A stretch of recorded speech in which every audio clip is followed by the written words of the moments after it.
நம்ம என்ன பார்க்க போகிறோம்னா சயின்ஸில் 151வது கொஸ்டின் எயித்தில் பார்க்க போகிறோம். எப்படின்னா 151வது கொஸ்டின் என்ன சொல்லுங்கன்னா, the study of micro organism is called அப்படின்றான். அதாவது மைக்ரோ ஆர்கனிசம்னா என்னென்னா நுண் உயிர்கள்னு அர்த்தம். ரொம்ப கண்ணுக்கு தெரியாத சின்ன உயிர்கள்னு அர்த்தம். ரைட்டா? பாக்டீரியா, வைரஸ்ஸு இதெல்லாம் என்னது நுண்ணுயிர்களில் வரும். நுண்ணுயிர்கள்னு யார்? மைக்ரோனா மிக சிறிய, ஆர்கனிசம்னா உயிரினம், கண்ணுக்கு தெரியாத சில உயிரினங்களை மைக்ரோ ஆர்கனிசம்னு சொல்லுவாங்க. அதனோட அந்த நுண் உயிர்களை பற்றி படிக்கக்கூடிய படிப்பிற்கு பெயர் என்ன? இப்போ விஞ்ஞானத்தை பற்றி படிப்பதற்கு சயின்ஸு, கணிதத்தை படிக்கிறது கணிதவியல்னு சொல்கிறோம். அது மாதிரி தான் இந்த நுண்ணுயிர்களின் பற்றி படிக்கக்கூடிய படிப்புக்கு பேர் வந்து மைக்ரோ பயாலஜி. பயாலஜின்னா பாட்டனி, ஜுவாலஜி ரெண்டுமே இருக்குது. அப்போ அந்த நுண்ணுயிர்கள் ரெண்டுலேயுமே இருக்குது. பாட்னிலையும் இருக்குது, ஜுவாலஜிலையும் இருக்குது, மனிதர்களிலும் இருக்குது, மரங்களிலும் இருக்கிறது. ரைட்டா? அதனால தான் பயாலஜி. மைக்ரோனா மிக சிறிய. ரைட்டா? அதான் மைக்ரோ பயாலஜி என்ற ஒரு படிப்பு. ரைட்டா? சரி, next virus containing genetic materials made of either. அப்போ வைரஸ் மனுஷங்கிட்ட தான் ஜெனட்டிக் மெட்டீரியல் இருக்குது, டிஎன்ஏ, ஆர்என்ஏ இருக்கிறது. ரைட்டா? ஆனால் வைரஸ்கிட்ட டிஎன்ஏ, ஆர்என்ஏ இருக்குமா? வைரஸ்ன்றது ஒரு நோய் கிருமி. ரைட்டா? இருக்குமான்னு கேட்டால் இருக்கும். வைரஸ்ன்றது ஒரு நோய் கிருமி. ஆனால் அதுக்கும் ஒரு டிஎன்ஏ, ஆர்என்ஏ இருக்கும். ஆனால் ஒன்றே ஒன்று. நம்மளுக்கு வந்து ரெண்டுமே இருக்கும். டிஎன்ஏவும் இருக்கும், ஆர்என்ஏவும் இருக்கும். டிஎன்ஏ, ஆர்என்ஏ என்னது? Ribo nucleic acid. நல்லா பார்த்துக்கணும். Abbreviation ribo, R I B O, nucleic acid. அதே மாதிரி டிஎன்ஏனா டிஆக்சி ரிப்போ நியூக்ளிக் ஆசிட். டிஎன்ஏனா டிஇ, ஆக்சினா O X Y, oxy, ribo deoxy ribo nucleic acid. ரைட்டா? அதே இது ரிப்போ நியூக்ளிக் ஆசிட்க்கு முன்னாடி டிஆக்சி வந்தால் டிஎன்ஏ. ரைட்டா? அப்போது இந்த வைரஸ்களில் இருக்கும் என்ன இருக்கும்? டிஎன்ஏ இருக்கும் அல்லது ஆர்என்ஏ. ரெண்டில் ஏதாவது ஒன்று தான் இருக்கும், ரெண்டுமே இருக்காது. ரைட்டா? வைரஸ்லேயும் என்ன இருக்கும்? ஜெனட்டிக் மெட்டீரியல்ஸ் இருக்கும்.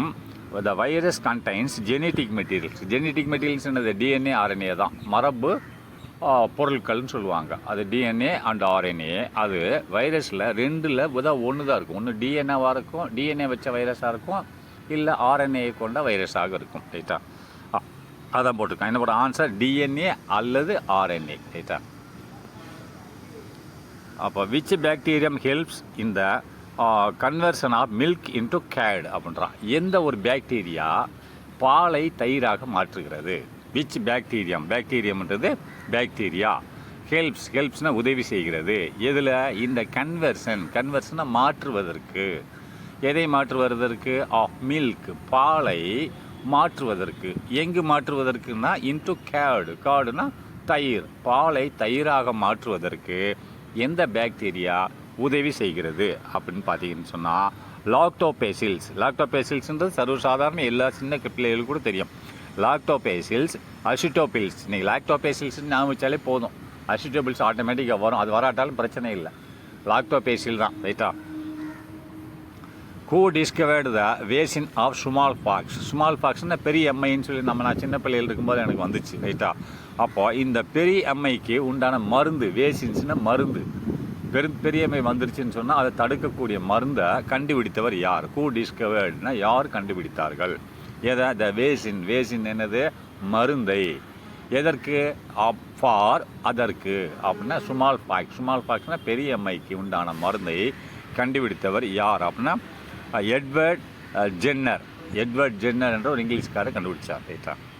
அடுத்து நெக்ஸ்ட்டு விச் புரோட்டோஜோன் காசஸ் மலேரியா அப்படின்னா எந்த ஒரு புரோட்டோஜான் மலேரியாவை உண்டாக்குகிறது அப்படின்னா புரோட்டோஜான்னா ஃபஸ்ட் என்னன்னு தெரிஞ்சுக்கோங்க. ஒரு செல் கொண்ட ஒரு உயிரினம். ரைட்டா? இப்போ மனிதர்கள்லாம் பல செல்கள் இருக்குது. ரைட்டா? இப்போ என்னோடய நெகத்தை எடுத்துக்கிட்டாலே பல செல்கள் இருக்கிறது. ரைட்டா? கோடிக்கணக்கான செல்லுகள், பல கோடி, 1 கோடி 2 கோடி இல்லை, ஒரு சின்ன இடத்துல பல கோடி செல்கள் இருக்கிறது. ரைட்டா? ஆனால் இந்த புரோட்டோஜோன் என்பது ஒரே செல்லை கொண்ட அமீபான்னு கேள்விப்பட்டிருக்கோம் இல்லையா? அமீபா, ஈஸ்ட், இந்த பிரெட் தயார் பண்ணுறதுக்கு பேக்கரியில் யூஸ் பண்ணுறாங்க இல்லையா, ஈஸ்ட்டு, இதெல்லாம் ஒரு செல்லை கொண்டது உயிரினம். ரைட்டா? அந்த ஒரு செல்லை கொண்ட உயிரினத்துக்கு பொதுவான பேர் என்னது? புரோட்டோஜான். நல்லா பார்த்துக்கோங்க. அவன் இன்னும் எந்த ஒரு செல்லை கொண்டது? ஈஸ்ட்டு இருக்குது, அமீபியா இருக்குது. ரைட்டா? அப்போ பொதுவாக ஒரு செல் கொண்டது என்னது அப்படின்னா அதுக்கு பேர் என்னது புரோட்டோஜான். அப்போ தான் விச் புரோட்டோஜான் காசஸ் மலேரியா அப்படின்றான். எந்த புரோட்டோஜான், எந்த ஒரு செல் கொண்ட உயிரினம் காசஸ்னா உண்டாக்குகிறது, எதை மலேரியா என்ற நோயை உண்டாக்குகிறது என்றால் என்ன உயிரினம் அப்படின்னு பார்த்தீங்கன்னா பிளாஸ்மோடியம். பிளாஸ்மோடியம் என்ற ஒரு செல் கொண்ட ஒரு உயிரினம். இது எதிலிருந்து வருது? கொசுக்கள் இருந்து வருது. பெண் கொசு, ரைட்டா? பெண் கொசுல உள்ள பிளாஸ்மோடியம் என்ற ஒரு பொருள் அது வந்து மலேரியா உண்டாக்குறது. அது என்ன மாதிரி உயிரினம்? ஒரு செல் கொண்ட ஒரு உயிரினம். அதுக்குள்ள ஒரே ஒரு செல்லு தான் இருக்கும், ரைட்டா? அப்போ which disease is caused by the bacteria Vibrio cholera அப்படின்னா பாக்டீரியாவால் உண்டாக்கப்படக்கூடிய விப்ரோ காலரான்னு தான் சொல்லுவாங்க. நீ காலரான கூட வச்சுக்கோங்க. அதாவது எந்த நோய் வருகிறது அப்படின்றான். அதாவது பாக்டீரியாவில் உண்டாக்கப்படக்கூடிய விப்ரோ காலராவால் எந்த நோய் வருகிறது? காலரா நோய் வருகிறது. அதிலே கொடுத்துட்டான் இல்லையா? அதிலே கொடுத்துட்டான். என்ன கொஸ்டின்லேயும் என்ன கொடுத்துருக்கான் பாருங்களேன். அதாவது விப்ரோ காலரா என்ற பாக்டீரியாவினால் அந்த பாக்டீரியா பேர் என்னது? விப்ரோ காலரா என்ற ஒரு பாக்டீரியாவால், நல்லா பார்த்துக்கோ, அந்த பாக்டீரியா பேர் என்னது? விப்ரோ காலரா என்ற பாக்டீரியாவால். அப்போது அந்த பாக்டீரியா பேர் தான் அந்த நோய்க்கும் வச்சுருக்கான். விப்ரோ காலரா என்ற பாக்டீரியாவால் உண்டாகும் நோய் எது? காலரா நோய், ரைட்டா? அப்போது fungi lack and hence can't perform photosynthesis. அப்போ ஃபுங்கைன்னு என்னது? காளான்கள், ரைட்டா? ஃபுங்கைனா பூஞ்சைகள், காளான்கள். நம்ம காளான் இருக்கு இல்லையா?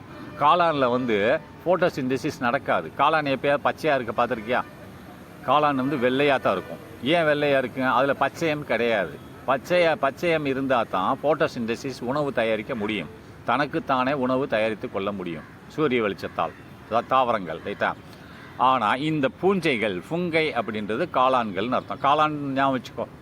அதாவது அது என்ன சொல்லுவாங்க தமிழில், என்ன சொல்லுவாங்க? பூஞ்சைகள்னு சொல்லுவாங்க. ஏன்னா காளான்களும் ஒரு பூஞ்சைகளில் ஒரு வகை தான்.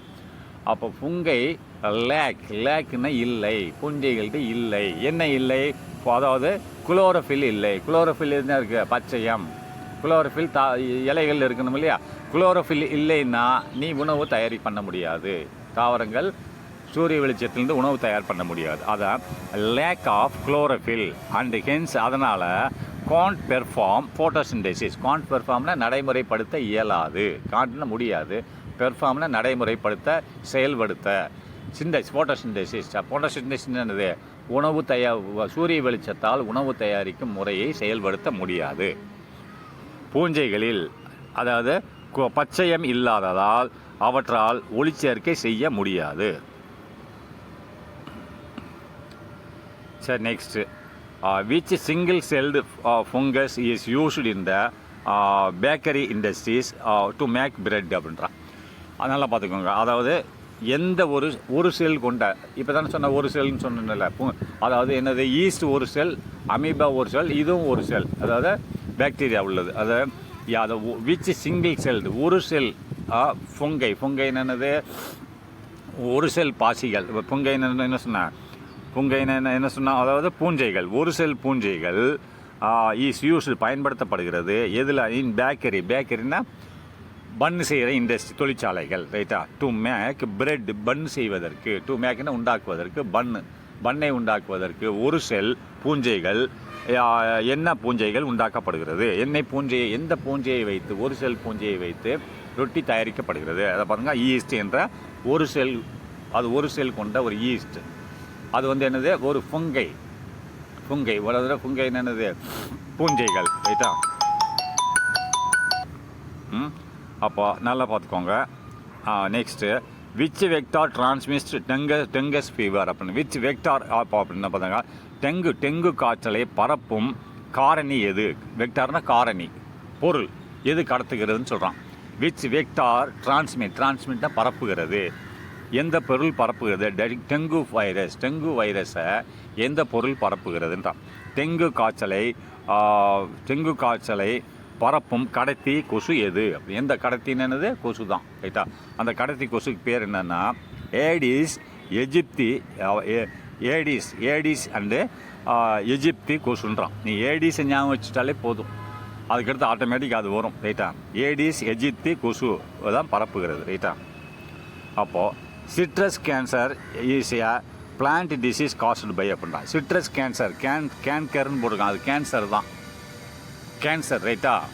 அதாவது சிட்ரஸ் கேன்சர் அப்படி சிட்ரஸ் கேன்சர்னா என்னது, எலுமிச்சம்பழத்தில் வரக்கூடிய எலுமிச்சை கேன்சர்னு சொல்லுவாங்க. எலுமிச்சம்பழம் இருக்கு இல்லையா, எலுமிச்சம்பழம் அதில் உண்டாகக்கூடிய எலுமிச்சை கேன்சர் நோய் அப்படின்றான். அப்போது citrus cancer is a plant disease, ஒரு தாவர நோய், காஸ்டு பை யாரால் உண்டாக்கப்படுகிறது அப்படின்றான். அது தமிழில் எலுமிச்சையில் எலுமிச்சை கேன்சர் என்ற நோயை உண்டாக்கும் நுண்ணுயிரி எது ரைட்டா. எலுமிச்சம்பழத்தில் எலுமிச்சை கேன்சரை உண்டாக்கக்கூடிய நுண்ணுயிரி மிக கண்ணுக்கு தெரியாத உயிரினம் எது அப்படின்னு கேட்குறான். அது பாக்டீரியா ரைட்டா. பாக்டீரியாவுக்கு பேர் போட்டிருக்கான், அதனால ஞாபகம் வச்சுக்கோங்க. அப்போ non flowering plants are collectively called அப்படின்றான். நான் ஃப்ளவரிங் 2 தாவரங்கள் இருக்கிறது. ஒன்று மலர் பூக்கக்கூடிய தாவரங்கள், ஒன்று மலரே இல்லாத தாவரங்கள் ரைட்டா. பல தாவரங்கள் வந்து மலரோடு இருக்கும், பூவோடு இருக்கும் ரைட்டா. பல தாவரங்கள் பூவில்லாத தாவரங்களாக இருக்கும். அப்போ ஃப்ளவரிங் பிளான்ட்ஸ்னால் மலர்களை கொண்ட தாவரங்கள்னு அர்த்தம். அப்போ நான் ஃப்ளவரிங் தாவரங்கள்னால் மலர் இல்லாத தாவரங்கள் அர்த்தம். பூவா தாவரங்கள்னு சொல்லுவாள், மலர் இல்லாதது ரைட்டா. அப்போது இந்த மலர் இல்லாத தாவரங்களுக்கு பொதுவாக என்ன பெயர் சொல்லப்படுகிறது ரைட்டா. 2 இருக்குது, மலர் உள்ள தாவரங்கள், மலர் இல்லாத தாவரங்கள். மலர் இல்லாத தாவரங்களுக்கு பொது பெயர் என்னன்றான். Non flowering plants are collectively called அப்படின்றான். அதாவது பூவா தாவரங்கள் ஒட்டுமொத்தமாக எவ்வாறு அழைக்கப்படுகின்றன அப்படின்றான். அது எவ்வாறு அழைக்கப்படுனா கிரிப்டோகேம்கள் அப்படின்ற கேம்கள் ரைட்டா. கிரிப்டோகேம்ஸ்ன்னு அழைக்கப்படுகிறது ரைட்டா. அப்போது இன்னொன்று பூ பூக்கக்கூடிய தாவரங்கள் ஒட்டுமொத்தமாக எவ்வாறு அழைக்கப்படுகிறது. இது பூக்காத தாவரங்கள் எவ்வாறு அழைக்கப்படுகிறது, கிரிப்டோகேம்கள் என்று அழைக்கப்படுகிறது, கிரிப்டோகேம் என்று அழைக்கப்படுகிறது. பூ பூக்கக்கூடிய ஒட்டுமொத்த தாவரங்களுக்கு என்ன பெயர் என்றால், அதாவது பென்ட்ரோகேம்கள் ரைட்டா, பென்ட்ரோகேம்கள் என்று அழைக்கப்படுகிறது. அதான் ஃப்ளவரிங் பூக்கும் தாவரங்களின் ஒட்டுமொத்தமாக எவ்வாறு அழைக்கப்படுகின்றன. அப்போ next plants with naked seeds are called அப்படின்னா பிளான்ட் தாவரங்களில் விதைகள் இருக்கும் ரைட்டா. தாவரங்கள்னால இப்போ பழங்கள் இருக்கிறது, மாம்பழம் இருக்குது, அது விதை என்னது, மாங்கொட்டை ரைட்டா இருக்கா. மாங்கொட்டை விதையாக இருக்கிறதா. இப்போ தென்னை மரம் இருக்கிறது, தென்னை மரத்தில் வந்து தேங்காய் வந்து விதையாக இருக்கிறதா. அதேமாதிரி நிலக்கடலை இருக்கிறது, அது நிலக்கடலை விதையாக இருக்குது. கடலை வெளியில் தெரியுதா, தெரியல. அதே மாதிரி மேங்கோக்கு அந்த கொட்டை வெளியில் தெரியுதா, தெரியல. மாம்பழத்துக்குள்ளே இருக்குது ரைட்டா. அதை மாதிரி வெளியில் தெரியக்கூடிய விதைகள் வெளியில் தெரியணும் ரைட்டா. இந்த மாதிரி உள்ளே மூடி இருக்கக்கூடாது. அதான் நேக்கட் சீட்ஸ்ன்னு சொல்லுவாங்க. நேக்கட்னா வெளியே தெரியக்கூடிய விதைகள் கொண்ட தாவரங்கள் அப்படின்றான். அதை தானே சொல்கிறான். Plants with naked seeds are called. தாவரங்கள் ஆர் இருக்கின்றன. நேக்கட் நேக்கட்ஸ்னால் சீடுகள் விதைகள் வெளியிலே தெரியணும், விதைகளாக இருக்கணும், மூடி இருக்கக்கூடாது. மாம்பழத்துக்குள்ளே உள்ளே இருக்கும், கொய்யா பழத்துக்குள்ளே எடுத்துக்கிட்டிங்கன்னா கொய்யா விதைகள் உள்ளே இருக்கும், அப்படி இருக்கக்கூடாது. விதைகள் வெளியில் தெரியணும். அப்படி தெரியக்கூடிய தாவரங்களுக்கு பேர் என்னன்றான் கேட்குறான். அது என்னது, ஜிம்னோஸ்பெர்ம்கள் என்றான். அது வேணால் ஜிம்னோஸ்பெர்ம்கள்னால் என்னது, அந்த தாவரங்களில் உள்ள விதைகள் வெளியிலே தெரியும் சரியா. அப்போ இன்னொன்று வெளியிலே தெரியாத விதைகள் வெளியிலே தெரியாது. இப்போ மாம்பழம் அது உள்ளே இருக்குது, பழத்துக்குள்ளே இருக்குது, அந்த தாவரங்களுக்கு பேர் என்னன்னு கேட்பான். அப்போ மூடிய விதை தாவரங்கள், அந்த மூடிய விதைனா விதை மூடி இருக்கும் ரைட்டா. அதை தான் மாம்பழம், அந்த கொய்யாப்பழம், இதெல்லாம் பேரிச்சம்பழம் எல்லாமே மூடி தான் இருக்குது விதைகள் ரைட்டா. எவ்வாறு அழைக்கப்படுகின்றன அப்படின்னு போனால் ஆஞ்சியோஸ்பெர்ம்கள் அப்படின்னா. இதனதே ஜிம்னோஸ்பெர்ம்கள், இது இது ஆஞ்சியோஸ்பெர்ம்கள் ரைட்டா. ஓரளவுக்கு ஞாபகம் வச்சுக்கோங்க, ரொம்ப வைக்க முடியாது.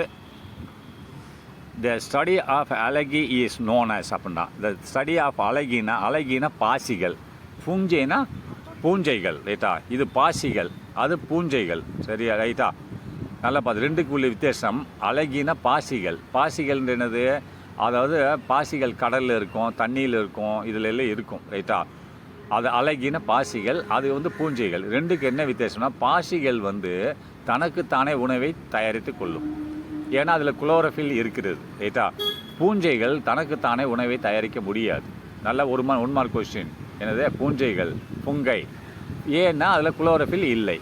இந்த அலகியும் அழகிக்குள்ளே குளோரோஃபில் இருக்கிறது, ரைட்டா. இதுக்கு பேர் என்னது? பாசிகள், அது பூஞ்சைகள். இந்த அழகி, த ஸ்டடி ஆஃப் அழகி இஸ் நோன் அஸ் அப்படின்னா பாசிகளை பற்றி படிக்கக்கூடிய படிப்பிற்கு பெயர் என்ன அப்படின்னு கேட்குறான். அப்போ பைக்காலஜி அப்படின்றான். பைக்காலஜின்னா பாசிகளை பற்றி படிக்கக்கூடிய ஒரு படிப்பு, அல்லது அலகோலஜி அப்படின்றான், ரைட்டா. ரெண்டில் ரெண்டு ஒன்று தான். The study of fungi is known as அப்படின்னா இப்போ அழகியை பற்றி படிக்கணும். பாசிகள், ரைட்டா.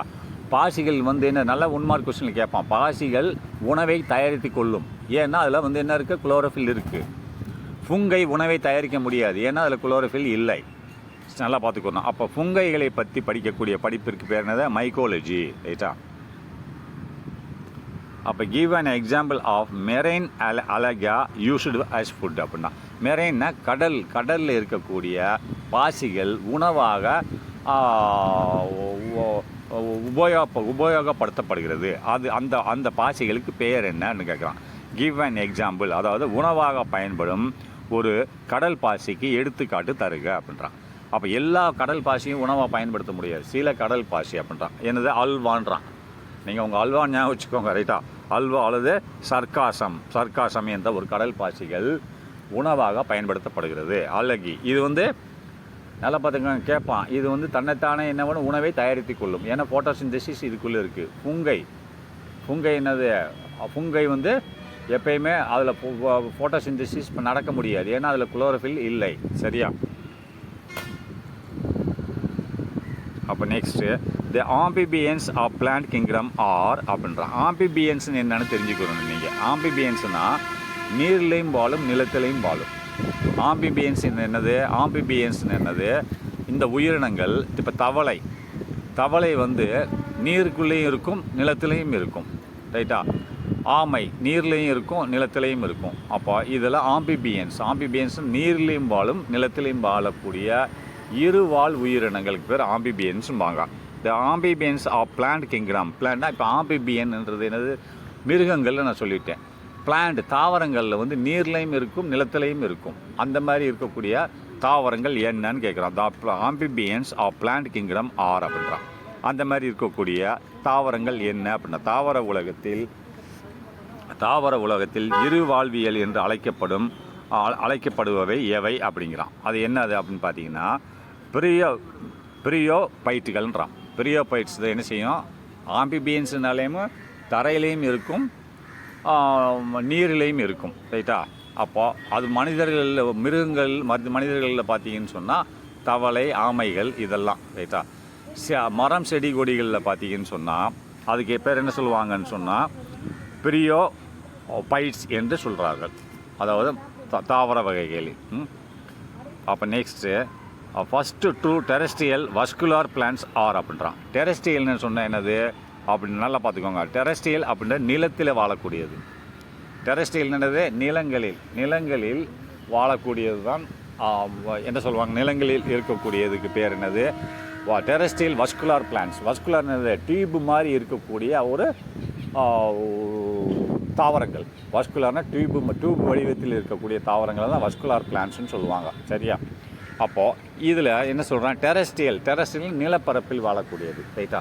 டெரஸ்ட்ரியல்னால் நிலப்பரப்பில் வாழக்கூடிய டியூப் வடிவம் கொண்ட தாவரங்கள் என்னது? அது என்னன்னு சொல்லி கேட்குறான். ஃபஸ்ட்டு இது ட்ரூ டெரஸ்ட்ரியல் பிளான்ட்ஸ் ஆர் அப்படின்றான். அதான் முதலில் தோன்றிய உண்மையான என்ன நீர்வாழ் வஸ்குலார் தாவரங்கள் என்று சொல்கிறான். வஸ்குலார் தாவரங்கள் என்னது? டியூப் வடிவம். இப்போ இன்னொன்று சொல்கிறாங்களா வச்சுக்கலாம். வஸ்குலார்னு சொன்னாலேயும் ஜைலம் அண்டு ஃபைலம் இருக்கும். ஜைலம் என்னது? ஜைலம் வேரிலிருந்து நீரை எடுத்துக்கொண்டு தாவரங்களில் உள்ள மற்ற பகுதிகளுக்கு எடுத்து செல்லக்கூடிய ஒரு டியூப்பில் உள்ள ஒரு உயிரினம், சரியா. அதே மாதிரி ஃபைலம்ன்றது என்னது? தாவர இலைகளில் உணவு தயாரிக்கப்படுகிறது டியூ டு ஃபோட்டோசிந்தசிஸ் காரணமாக தாவர இலைகளில் உணவு தயாரிக்கப்படுகிறது. அதனை எடுத்துக்கொண்டு மற்ற பாகங்களுக்கு எடுத்து செல்லக்கூடியது தான் ஃபைலம். ஃபோலம் இதுதான் டியூப் லைக் ஸ்ட்ரக்சர்ஸ். இதுக்கு பேர் இது ரெண்டுமே இருந்துச்சுன்னா அதுக்கு பேர் வஸ்குலார் பிளான்ட்னு சொல்லுவாங்க. ஜைலமும் ஃபோலமும் இருந்தால் அந்த பிளான்ட், அந்த தாவரத்துக்கு பேர் என்னது? வஸ்குலார் தாவரங்கள் என்று அழைக்கப்படுகிறது. அப்போது ஃபஸ்ட்டு முதல்ல கண்டுபிடிச்ச ஒரு வஸ்குலார் டெரஸ்ட்ரியல்னால் பூமியில் இருக்கக்கூடிய வஸ்குலார் பிளான்ட் என்னன்னு பார்த்தீங்கன்னு சொன்னால் பெரிப்போபைட்ஸ் என்றது தான் ஃபஸ்ட்டு கண்டுபிடிச்ச வஸ்குலார் பிளான்ட்ஸ். ஏகப்பட்டது இருக்குது, ஃபஸ்ட்டு கண்டுபிடிச்சது. சரியா? What is the symbiotic association between algae and fungi? அதாவது இந்த அலகின்னு என்னது? பாசிகள், ரைட்டா? இது புங்கைன்னு என்னது? பூஞ்சைகள். இந்த அலகி மட்டும் என்ன செய்யும்? உணவை தயாரித்து கொள்ளும். பூஞ்சைகளால் உணவு தயாரிக்க முடியாது, காரணம் குளோரோஃபில் அதில் இல்லை. இப்போ இந்த இரண்டும் சேர்ந்து ஒரு உயிரினமாக இருக்கும். சில இடங்களில் இந்த அலகியும் பூஞ்சையும் சேர்ந்து ஒரு உயிரினமாக வாழும். அது உணவையும் தயாரிக்கும், ரைட்டா? அந்த ரெண்டும் சேர்ந்து ஒரே உயிரினமாக இருக்கக்கூடியதுக்கு பேர் என்னது? லிச்சன் சொல்கிறான். லிச்சன்ஸ்னால் லைக்கன்கள்ன்றான். அதாவது இங்கிலீஷில் லிச்சன்ஸ்னு சொல்லுவாங்க, தமிழில் லைக்கன்கள்னு சொல்லுவாங்க. இது அலகி மற்றும் புஞ்சை இந்த இரண்டும் இணைந்து ஒரே உருவமாக இருக்கும். அப்படின்னா அலகி உணவு தயார் பண்ணும், இது தயார் பண்ண முடியாது. அப்போ இரண்டும் சேர்ந்துச்சுன்னா உணவு தயார் பண்ணலாம். ஏன்னா அலகி இருக்கு இல்லையா, அதை தான் சொல்கிறான். என்னென்ன பாசிகளும் புஞ்சைகளும் இணைந்து வாழும் கூட்டியர் வாழ்க்கை முறை எது அப்படின்ற. கூட்டியர்னா இரண்டும் சேர்ந்து வாழக்கூடிய வாழ்க்கை முறை என்னன்னு கேட்குறான். அதை லிச்சன்ஸ் லைக்கன்கள்ன்றாங்க. அப்போ the basic structural and functional unit of cell is அப்படின்றான். பேசிக் ஸ்ட்ரக்சரல் ஒரு அடிப்படை, ஒரு செல்லோட அடிப்படை செயல்பாடுகள் என்னன்னு கேட்குறான். அமைப்பு மற்றும் செயல்பாடுகள் என்னென்ன? The basic structural and functional unit of cell life. ஒரு வாழ்க்கைன்றது இப்போ மனிதனே வச்சுக்கோங்க. இப்போ உங்களே எடுத்துக்கோங்க. உங்களோட அடிப்படை ஸ்ட்ரக்சர், அதாவது அடிப்படை அமைப்பு மற்றும் செயல்பாடு, உங்களோட உடம்போட அமைப்பு மற்றும் உங்களோட செயல்பாடுக்கு அடிப்படை காரணமாக அமைவது என்னது? செல். பல கோடிக்கணக்கான செல்லுகளை கொண்டது தான் உங்களோட உடம்பு, ரைட்டா? அதேமாதிரி பல கோடிக்கணக்கான செல்லுகள் கொண்டது தான் மரங்கள். ஒரே ஒரு செல்லை கொண்டது அமீபியா, ரைட்டா? அமீபியா அண்ட் ஈஸ்ட் இதெல்லாம் ஒரு செல் தாவரங்கள், ஒரு செல் மிருகங்கள், ரைட்டா? ஆனால் பல செல்கள், அதுக்கு அடிப்படையாக அமைவது யார்? பல செல்கள் தானே. அப்போ இதுக்கு அடிப்படை யார்? செல்லு தானே. அதான் சொன்னான். த பேசிக் அடிப்படை structural and functional unit of life அப்படின்ற உயிரினங்களின் அடிப்படை அமைப்பு மற்றும் செயல் அழகு எது அப்படின்னா, அடிப்படை மற்றும் செயல் அழகுனா அதற்கு காரணமான ஒரு பொருள் என்னென்ன? செல்லு தான். சரியா? A group of cells similar in structures and function is called அப்படின்னா ஒரு குரூப் ஆஃப் செல், ஒரு கூட்டமான செல்லுகள் அப்படின்னா ஒரு கோடி செல்லை வச்சுக்கோங்க. அது அந்த 1 கோடி செல்லும் ஒரே அமைப்பை கொண்டிருக்கிறது, ஒரே வேலையை செய்கிறது. ஒரே அமைப்பு ஒரே வேலையை செய்கிறது. அப்படி செய்தால் அதற்கு பேர் என்ன? டிஷ்யூமா. அதற்கு இப்போ உதாரணத்துக்கு நான் சொல்கிறேன், இதுக்கு எக்ஸாம்பிள் நான் சொன்ன புரியும். இப்போ உங்கள் கிட்னி இருக்குது. கிட்னி என்னது? கிட்னி இருக்கு இல்லையா? அதேமாரி உங்கள் லங்ஸ் இருக்குது, நுரையீரல். அப்போ கணையம் கிட்னி. இப்போ கிட்னியில் ஒரு செல்லாக இருக்குது, பல கோடிக்கணக்கான செல்கள் இருக்கிறது. அந்த பல கோடிக்கணக்கான செல்லுகளில் சேர்ந்து ஒரே வேலையை தான் செய்யும், பல வேலைகளை செய்யாது. கிட்னிக்கு உண்டான வேலையை மட்டும்தான் செய்யும். அதேமாதிரி லங்ஸ் எடுத்துக்கோ. லங்ஸில் பல கோடிக்கணக்கான செல்லுகள் இருக்கிறது, மனிதனோட லங்ஸ் நுரையீரலில். அந்த கோடிக்கணக்கான செல்லுகள் அந்த நுரையீரலுக்கு உண்டான வேலையை மட்டும்தான் செய்யும். அதேமாதிரி லிவர் எடுத்துக்கோ. லிவர் எடுத்துக்கோ. லிவரில் உள்ள கோடிக்கணக்கான செல் லிவருக்கு உண்டான வேலையை மட்டும்தான் செய்யும். ஹார்ட், இருதயத்தை எடுத்துக்கோ. இருதயத்துக்கு என்னது? ஹார்ட்டை பிளட்டை பம்பு பண்ணணும், சேர்க்கணும், அந்த வேலையை மட்டும்தான் செய்யும். அப்போது அந்த மாதிரி ஒரு குறிப்பிட்ட குரூப் ஆஃப் செல்ஸ் அப்படின்னா இது குரூப்பு தானே, பல செல்களின் ஒரு கூட்டம் ஒரே வேலையை செய்யணும், ஒரே அமைப்பாக இருக்கும், அது ஒரே மாதிரியாக இருக்கும், ஒரே வேலையை செய்யும். அதுக்கு பேர் என்னது? டிஷ்யூ. அப்படி செஞ்சால் அந்த மொத்தத்துக்கு பேர் என்னது? டிஷ்யூன்னு சொல்லுவாங்க. இப்போது என்ன லங்ஸ் டிஷ்யூ அந்த லங்ஸில் உள்ள டிஷ்யூகளும் பல செல்கள், ஒரு டிஷ்யூக்குள்ளே பல கோடிக்கணக்கான செல்கள் இருக்கிறது, ரைட்டா? அப்போது ஒரே மாதிரியான அமைப்பையும் செயலையும் கொண்ட செல்லுகளின் தொகுப்பு என்ன? தொகுப்புனா பல இதுகள், ரைட்டா? தொகுப்பு என்ன என்று கேட்டிங்கன்னா டிஷ்யூன்றான். டிஷ்யூ, ரைட்டா? ஹூ காயின்டு த டேம் செல் அப்படின்றான். ஹூ காயின்டுன்னா முன்மொழிந்தார், கண்டுபிடித்தார் அப்படின்னா. காயின்டுன்னா முன்மொழிந்தார், கண்டுபிடித்தார். த டேம் செல் என்ற வார்த்தையை முதலில் பயன்படுத்தியவர் யார் அப்படின்னா அவர் தான் கண்டுபிடிச்சிருக்காருன்னு அர்த்தம். ரைட்டா? அது தமிழில் என்ன போட்டிருக்கான்னு பார்த்தீங்கன்னா, செல் என்ற சொல்லை உருவாக்கியவர் யார் அப்படின்னா அது செல்லை கண்டுபிடித்தவரே இவர் தான். ரைட்டா? அவர் பேர் என்னது? Robert hook. ராபர்ட் ஹுக் என்பவர் தான் செல்லை கண்டுபிடித்தவர். அவர் தான் முதலில் பயன்படுத்தியவர். ரைட்டா? அப்போ next, the maintenance of a constant internal environment of an organism is called அப்படின்றான். ஒரு மெயின்டெனன்ஸ் என்னது? நிலைநிறுத்துவது. எதை? ஒரு நிலையான மெயின்டெனன்ஸ் நிலைநிறுத்துவது. எதை? நிலையான ஒரு இன்டர்னல் என்வைர்மெண்ட், உடம்புக்குள்ளே. நம்ம உடம்பு இருக்கு இல்லையா? இப்போ நம்ம மனிதனோட உடம்பு வந்து ரொம்ப ரொம்ப டிஃபிகல்ட்டானது, லேசு கிடையாது. நீ இப்போ குளிர் பிரதேசம் ஸ்ரீநகருக்கு போனேன்னா அங்கே வெளிப்புற வெப்பநிலை 0 டிகிரியாக இருக்கும். என்னவாக இருக்கும்? 0 டிகிரி செல்சியஸில் இருக்கும். ஆனால் உன் உடம்பு என்ன செய்யும்? உடம்பு 0 டிகிரின்னு நீ செத்து போயிடுவேன்.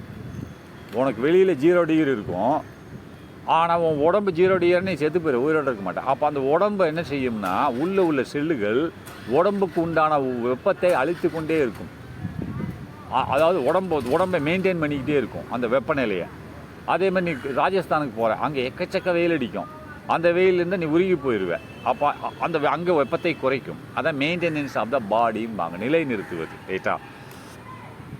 அதை தான் என்ன சொல்கிறான், உயிரினங்கள் தங்களின் உட்புற சூழலை, ஒவ்வொரு உயிரினமும் தங்களின் தம்ப உடம்புக்கு உள்ள, ரைட்டா, உள்ள சூழலை நிலையாக பராமரிக்கும் செயல்முறை எது? நிலையாக பராமரிக்கணும். இப்போ ஐஸுக்கு போயிட்டீங்கன்னு சொன்னால் அங்கே 0 டிகிரி வெளியில் இருக்கும், ஆனால் உடல் வெப்பத்தை உண்டாக்கணும். அப்போ ரொம்ப வெயிலுக்கு போயிட்டேன்னு சொன்னால் உடம்புல கொஞ்சம் குளிர்ச்சியை உண்டாக்கணும். இதை நிலையாக வச்சுருக்கணும். அதுக்கு காரணமானது யாருன்னு கேட்குறான். ரைட்டா? அதுக்கு என்னது? அதற்கு பேர் என்னன்னு கேட்குறான். அது என்ன சொல்லுவான்? ஹோமோஸ்டாட்டிக்ஸ் அப்படின்றான். ஹோமோஸ்டாட்டிக்ஸ்னால் ஹோமியோஸ்டாசிஸ் அப்படின்றான். அப்போ இதுக்கு பேர் தமிழ் என்ன போட்டிருக்கான் அப்படின்னு பார்த்தா தன்னிலையை பராமரித்தல். அதுதான் ஹோமியோஸ்டாட்டிக்ஸ் அப்படின்றான். ஹோமியோஸ்டாட்டிக்ஸ் தன்னிலை பராமரித்தல். ஏன்னா இப்போ வெளியில் குளிர் அதிகமாக இருந்தாலும் இந்த வெப்பநிலை மெயின்டைன் பண்ணணும், வெளியில் வெப்பம் அதிகமாக இருந்தாலும் இதே வெப்பநிலை மெயின்டைன் பண்ணணும். அந்த வெப்பநிலையை விடக்கூடாது உடம்புக்குள்ளே. தன் நிலைமையை பராமரித்து கொள்ளுதல். ரைட்டா? Next, the division of labour among different parts of the body is seen அப்படின்றான். அதாவது பல்வேறு உடல் உறுப்புகளுக்கு இடையே வேலை பகிர்வு காணப்படும் உயிரினங்கள் அப்படின்றான். அப்போ உயிரினங்கள் எவை அப்படின்றான். இப்போ பல்வேறு உடல் உறுப்புகள் அப்படின்னா இப்போ என்னையே வச்சுக்கேன், எனக்கு பல உடல் உறுப்புகள் இருக்கிறது. கிட்னி தனியாக இருக்கிறது, டிஷ்யூ லிவர் தனியாக இருக்கிறது, பிரெயின் தனியாக இருக்கிறது, பல்வேறு உடல் உறுப்புகள் இருக்கிறது. ரைட்டா? இதற்கு இடையே அப்போ ஒவ்வொரு உறுப்பு நான் என் வேலையை மட்டும்தான் செய்வேன், உன் கூட நான் கனெக்ஷன் ஆக மாட்டேன்னு சொன்னால் மனுஷன் நான் இயங்க முடியாது. என் கிட்னி லிவர் கூட கனெக்ட் ஆகிருக்கும், லிவரு இருதயத்தோட கனெக்ட் ஆகிருக்கும், இருதயம் எல்லாரு கூடயும் கனெக்ட் ஆகிருக்கும், என் பிரெயின் எல்லாரு கூடயும் கனெக்ட் ஆகிருக்கும். ஒன்றுக்கொன்று இடையில் இணைப்பை ஏற்படுத்தி கொள்ளும். அப்படி ஏற்படுத்த முடியாது, ஏன் நான் தனியாக இயங்குவேன் அப்படின்னு கிட்னி சொல்லிடுச்சுன்னு சொன்னால் எப்படி அது நடக்குமா? நடக்காது. அதனால் என்ன சொல்கிறான்னு பாருங்கள். என்னது? பல்வேறு உடல் உறுப்புகளுக்கு இடையே வேலை பகிர்வுன்னு 2 உறுப்புகளும் பல உறுப்புகளும் தனக்கு ஒவ்வொரு உறுப்புக்கு நடுவில் வேலையை பகிர்ந்து கொள்ளும். சரியா? அந்த வேலை பகிர்வு காணப்படும் உயிரினங்கள் எவை அப்படின்றான். எவை என்ன பார்த்தீங்கன்னா மல்டி செல்லுலார். அப்போ இது ஒரு செல்லில் இந்த மாதிரி பல்வேறு உறுப்புகள் இருக்காது, இருக்குமா? பல செல்கள் சேர்ந்தது தான் ஒரு உறுப்பு. அப்போ பல உறுப்புகள் சேர்ந்து வேலையை பகிர்ந்து கொள்வதற்கு பேர் தான் என்னது? பல்லுயிர்கள்னு சொல்லுவாங்க. அதை மல்டி செல்லுனால் பல செல்லுகளை கொண்ட உயிரினங்கள்னு சொல்லுவாங்க. ரைட்டா? அதில் பல செல்லுகள் இருக்கும். அப்போ example of unicellular organisation. Unicellular ஒரே செல்லை கொண்ட உயிரினம். உதாரணம் சொல்லுன்றேன். இப்போ தான் நான் சொன்னேன், அமீபியான்றது அல்லது பாரமேசியம் என்பது ஒரு செல் உயிரினம். What is the control centre of the cell அப்படின்னா ஒரு செல்லோட கண்ட்ரோல் சென்டர் என்னது? நியூக்ளியஸ். இதுதான் மனுஷனோட கண்ட்ரோல் சென்டர் என்னது? கிளாண்டோட கண்ட்ரோல்ஸ் பிட்யூட்டரி செம்பு. ஒரு செல் அப்படின்னு வந்தால் செல்லுன்றது இதுதான் செல்லு. இதுக்குள்ளே நியூக்ளியஸ் இருக்கும் ரைட்டா, அதுக்குள்ளே டிஎன்ஏ இருக்கும் ரைட்டா. அந்த நியூக்ளியஸ் தான் என்ன சொல்லுவாங்க, கண்ட்ரோல் சென்டர் ஆஃப் த செல். நியூக்ளியஸ்லேருந்து தான் இந்த செல்லை பூரா, ஒரு செல்லு தான் அந்த செல்லை கண்ட்ரோல் பண்ணுவாங்க. இப்படி பல செல்லுகள் சேர்ந்தது தான் ஒரு டிஷ்யூ ரைட்டா. அப்போ இந்த இந்த இதுக்குள்ளே நியூக்ளியஸ் இருக்கும். நியூக்ளியஸ் தான் அந்த செல்லோட கண்ட்ரோல் சென்டர் என்று சொல்லுவார்கள் ரைட்டா. அப்போ த டிவிஷன் ஆஃப் லேபர் முடிஞ்சா. What is the control centre of the cell அப்படின்ற நியூக்ளியஸ் ரைட்டா. அப்போ next which organelle is known as the power house of the cell. அப்புறம் அந்த செல்லுக்கு ஆற்றலை வழங்கக்கூடிய உறுப்புக்கு பேர் என்னது, ஆர்கனல். என்ன ஆர்கனல் அப்படின்னா மைட்டோகாண்ட்ரியா. ஏற்கனவே சொல்லியிருக்கேன், பவர் ஹவுஸ் ஆஃப் த செல் அப்படின்னால மைட்டோகாண்ட்ரியான்னு சொல்லியிருக்கேன், 10 டைம் படிச்சிருக்கோம். அது என்ன செய்யும், பவர் ஹவுஸ்னு என்னது, அதாவது ஆற்றலை வழங்கும் ஒரு பொருள் அர்த்தம். அது என்னது, மைட்டோகாண்ட்ரியா என்பது செல்லுக்கு உள்ள உட்புறமாக அமைந்துள்ள செல்லுக்கு ஆற்றலை வழங்கக்கூடிய ஒரு டிஷ்யூ, ஒரு ஒரு ஒரு உறுப்பு ரைட்டா. செல்லுக்குள்ளே உள்ள ஒரு சிறிய உறுப்பு. அது என்ன போட்டிருக்கான், செல்லின் ஆற்றல் நிலையம் என்று அழைக்கப்படும் நுண் உறுப்பு எது அப்படிங்கிறான், அது மைட்டோகாண்ட்ரியா. அப்போ நெக்ஸ்ட்டு தாவரங்களில் நீர் கடத்தும் திசு எது. ஏற்கனவே அதை படிச்சிருக்கோம் இல்லை, நீர் எதை கடத்தும், ஜெயிலம் தானே கடத்தும், உணவை போலம் கடத்தும் ரைட்டா. அப்போ தாவரங்களில் உணவை கடத்தும் திசு எது, போலம். அப்போ நெக்ஸ்ட்டு ஒரு உயிரினம் ஒரு இடத்திலிருந்து மற்றொரு இடத்திற்கு இடம்பெயர்வது எவ்வாறு அழைக்கப்படுகிறது அப்படின்றான். ஒரு உயிரினங்கள் அது லோகோமோஷன் என்று அழைப்பார்கள் ரைட்டா. லோகோமோஷனை இடம்பெயர்ச்சின்னு அர்த்தம். ஒரு உயிரினங்கள், இப்போ நீங்கள் திடீர்னு போகிறீங்க, என்ன பண்ண நேற்று வந்த இந்த காட்டில் இவ்வளோ பறவைகளாக இருந்தது இன்றைக்கி காணமேன்னு சொல்லுவீங்க, அது இடம்பெயர்ந்துச்சுன்னு அர்த்தம். இப்போ வேடந்தாங்கல் இருக்கு இல்லையா, இந்த தமிழ்நாட்டில் வேடந்தாங்கல் பறவைகள் சரணாலயம். அதில் இந்த குளிர்காலத்தில், மழை காலத்துலேயும் குளிர்காலத்தில் பார்த்திங்கன்னா வெளிநாட்டு பறவைகள்லாம் வந்துடும். வெளிநாடுகள்லேருந்து அது வாட்டுக்கு நாள் கணக்கில் பறந்துக்கிட்டு இருக்கும், பறந்து இங்கே வந்துடும். அந்த குளிர்காலம் முடிஞ்சு வெயில் காலம் ஆரம்பித்தோன்னா அது பறந்து அந்த நாட்டுக்கே போயிடும். எந்த நாட்டில் வந்ததோ அந்த நாட்டுக்கு ஓடி போயிடும். இப்போ ஈஜிப்ட்லேருந்துலாம் பறவைகள் இந்த தமிழ்நாட்டில் உள்ள வேடந்தாங்களுக்கு வரும். அப்போ அந்த குளிர்காலத்தில் இங்கே தான் இருக்கும். அப்போ குளிர்காலம் முடிஞ்ச உடனே வெயில் காலம் ஆரம்பித்த உடனே அந்த பறவைகள் இடம்பெயர்ந்து விடும். எங்கே, ஈஜிப்டுக்கே போயிடும். அதுதான் இடம்பெயர்வு, லோகோமோஷன் சொல்லுவாங்க. இடம்பெயர்வு, அதற்கு பேர் என்ன சொல்லுவாங்க, லோகோமோஷன் என்று சொல்லுவாங்க ரைட்டா. ஒரு உயிரினம் ஒரு இடத்திலிருந்து மற்றொரு இடத்திற்கு செல்வதற்கு பேர் இடம்பெயர்வுன்னு சொல்லுவான், லோகோமோஷன் தான் ரைட்டா. அப்போது முதிர்ச்சி அடைந்த மனித எலும்புகளுடைய எலும்புக்கூட்டில் உள்ள மொத்த எலும்புகளின் எண்ணிக்கை எவ்வளவுன்றான். அதை முதிர்ச்சி அடைந்த என்னது, 18 வயசுக்கு மேலே, 18 வயசுக்கு மேலே உள்ள ஒரு மனுஷனோட எலும்புக்கூட்டில் எலும்புகள் எத்தனை இருக்கிறதுன்றான். முதிர்ச்சி அடைந்த மனித எலும்புக்கூட்டில், மனித எலும்புக்கூட்ட மொத்த எலும்பு ரைட்டா, எலும்புக்கூட்டில் உள்ள மொத்த எலும்புகளின் எண்ணிக்கை எவ்வளவு அப்படின்றான். எவ்வளவு, 206. இது சிம்பிளாக ஞாபகம் வச்சுக்கலாம், 2 4 6, 4 எடுத்துருங்க, 206 சரியா பச்சா. அடுத்து நெக்ஸ்ட்டு, மனித தோள்பட்டையில் காணப்படும் மூட்டு வகை எது அப்படின்றான். அப்போ மனித தோள்பட்டை, இந்த 2 தோள்பட்டை இருக்குது இல்லையா, நான் கையை ஆட்டுறேன், 2 கையை ஆட்டுறேன், அந்த ஜாயிண்ட் இருக்குது இல்லையா, மனிதனோட தோள்பட்டையில் ஜாயிண்ட்டு, அது எந்த வகையாக எப்படி நான் கையை தூக்க முடியுது, வைக்க முடியுதுன்னா, அதில் ஒரு பால் மாதிரி இருக்கும், ஒரு பந்து மாதிரி இருக்கும். இந்த என் கைக்கும் அந்த தோலுக்கு நடுவில் ஒரு பந்து மாதிரி இருக்கும், அது அப்படி உருளும் ரைட்டா. அதனால் கையை தோள்பட்டையில் தூக்க முடியுது ரைட்டா. அதை பால் அண்டு சாக்கெட் ஜாயிண்ட் அப்படின்றான். அதாவது பந்து கிண்ண மூட்டுன்ற சாக்கெட்னா என்னது, ஒரு இணைப்பு. சாக்கெட்னா ஒரு இணைப்பு மாதிரி அந்த பந்து அதில் உருண்டுட்டு இருக்கும் ரைட்டா.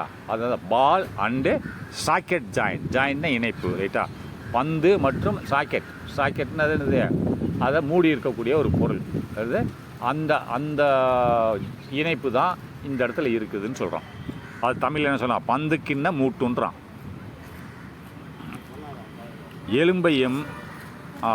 எலும்பையும் இணைக்கும் திசு எதுன்றான். ஒரு எலும்பு, இப்போ இந்த என்னோட முட்டிங்கால் எலும்பு எடுத்துக்கோ, இந்த கீழே முட்டிங்காலுக்கு கீழே உள்ளது ஒரு எலும்பு, முட்டிங்கால் வரும். எலும்பையும் நம்ம உடம்புல பார்த்தா தனிப்பட்ட எலும்புகள் எல்லா எலும்பும் ஒரே மாதிரியாக ஒரே நீளமாக இருக்குது. நடுவில் ஜாயிண்ட் இருக்கு இல்லையா, எலும்புக்கு நடுவில் ஜாயிண்ட் இருக்கு இல்லையா.